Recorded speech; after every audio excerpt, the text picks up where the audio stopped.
Hi, it's me, Ngọc Linh, a first-year RMIT professional communication student. This semester, I have attended a really interesting course taught by Miss Emma called Modern Asia. In classes, I've been widening my knowledge many times through lessons about how modern is the region that I'm living in. To show my reflection to the course, I'm going to present cultural aspects that define a modern Asian person, following by some theoretical concepts. As an Asian, I realize what makes us moving quickly towards modernity is not something new or different or Western. It's because we are living day by day in the regime that is slowly revolutionizing every day, that we do not actually realize. Besides politics, economy, society, and culture form major features that define a modern community.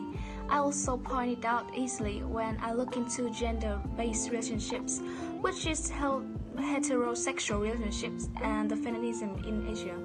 From what I know and heard about, male has been expected to be the breadwinner of the family, and female has always played a supportive role in nurturing children. In a trip to Saitama, Japan a few years ago, I stayed at my friend's house, where I experienced many exciting minimized furniture and lifestyle, and a difference in gender role from my country. While the husbands were out going all day, most women in Saitama stayed at home as housewives. They did everything taking care of the family, even driving cars or fixing electronics. But in many countries of the Asia region, women empowerment is really something deserved to be heard. Still in Japan, the government has been creating a working environment where women can shine since 2006. At the time in India, an international brand Airbnb gives rural women opportunities to self-employed and to expose themselves to the global community. This incredible works as an exemplary from the significant leaders, show support for gender equality in the country, standing for modernizing local people. Feminism, as well as a gender issue, naturally becomes a major focus of modernist movement, and women are given encouragement to join even the army. This has gone into a Disney movie called Mulan, a story of a Chinese heroic woman who dedicated her youth as a male soldier to the peace of her mother country. In my country, we all praise and remember the contribution of the women. In the South, we have the Daredevil Girls, since women's political activism has advanced in gender equality. Gender roles in Vietnam were also related to post-colonialism in some of the monsoon nations, a geopolitical term formed during World War II. Post-colonialism provides feminism a wider vision of processions in different sites and helps avoid the old universalism, which is in contrast to modernity. As post-colonialism in Asia is dealing every day with the long-term effects and backlogs of the imperialists on the colonial nations, many traditional aspects influenced by the colonists have been shown the identity of some Asian nation and people. To me, I felt it all the time tasting pho. I think it originates from a French dish, pot au feu, which means pot on fire, or hanging around the old quarter, hearing the bell rings of Siglo. In French, they call it cyclos. These have been iconic features of Vietnam that every visitor should experience once traveled to the country, and that every Vietnamese is proud of once they tell stories to foreign friends. On the other hand, in Vietnam or some other countries like Myanmar or Korea, a dark side of culinary custom is dog meat as a dish. That perspective is originated from the colonist China. Many Westerns feel disgust and criticize Asia for being cruel to animals, especially dogs, really loyal and beloved pets. Now, there are Asian countries against this custom, such as Myanmar.